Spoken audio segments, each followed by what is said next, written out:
एक ऐसी औरत के बारे में पता चला जो लोगों को बच्चा देने में मदद करती थी। सुनकर काफी अजीब लगा, लेकिन वो फिर भी अपनी एक मेड के साथ उस औरत के पास चली गई।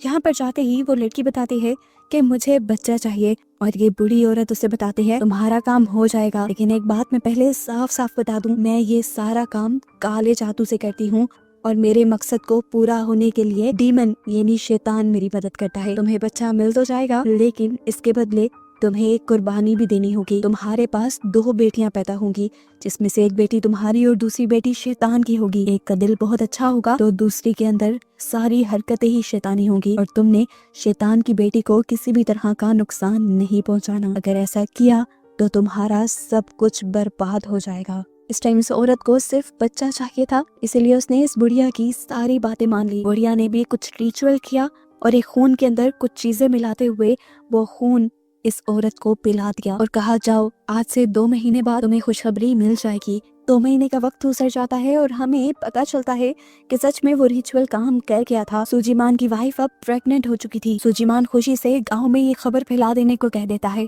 और यहाँ सूजीमान जिसे पहले ही पता था कि उसके पास 2 बेटियां पैदा होंगी, वो दोनों के नाम सोचने लग जाती है। उसने एक बच्ची का नाम सुमाला और दूसरी का नाम कुमाला सोचा था। वक्त गुजरता है और वो दिन भी आ जाता है जब सूजीमान के घर उसकी बेटियों का जन्म होना था। उसके रूम में सोफे पे हम डीमन को भी बैठा हुआ देखते हैं। जैसे ही सूजीमान की पहली बेटी पैदा होती है तो उसमें कोई भी हरकत नहीं होती, जिससे लोग जान जाते हैं कि वो मर गई है। जैसे ही दूसरी बेटी पैदा होती है तो उसे देखकर सब लोग शॉक रह जाते हैं। उसकी दूसरी बेटी का मुंह डिफॉर्म था, यानी चेहरा बिगड़ा हुआ था। वो बहुत ही ज्यादा बदसूरत थी। जैसे ही सूजीमान ने उसे देखा तो गुस्से से उसका बुरा हाल हो गया।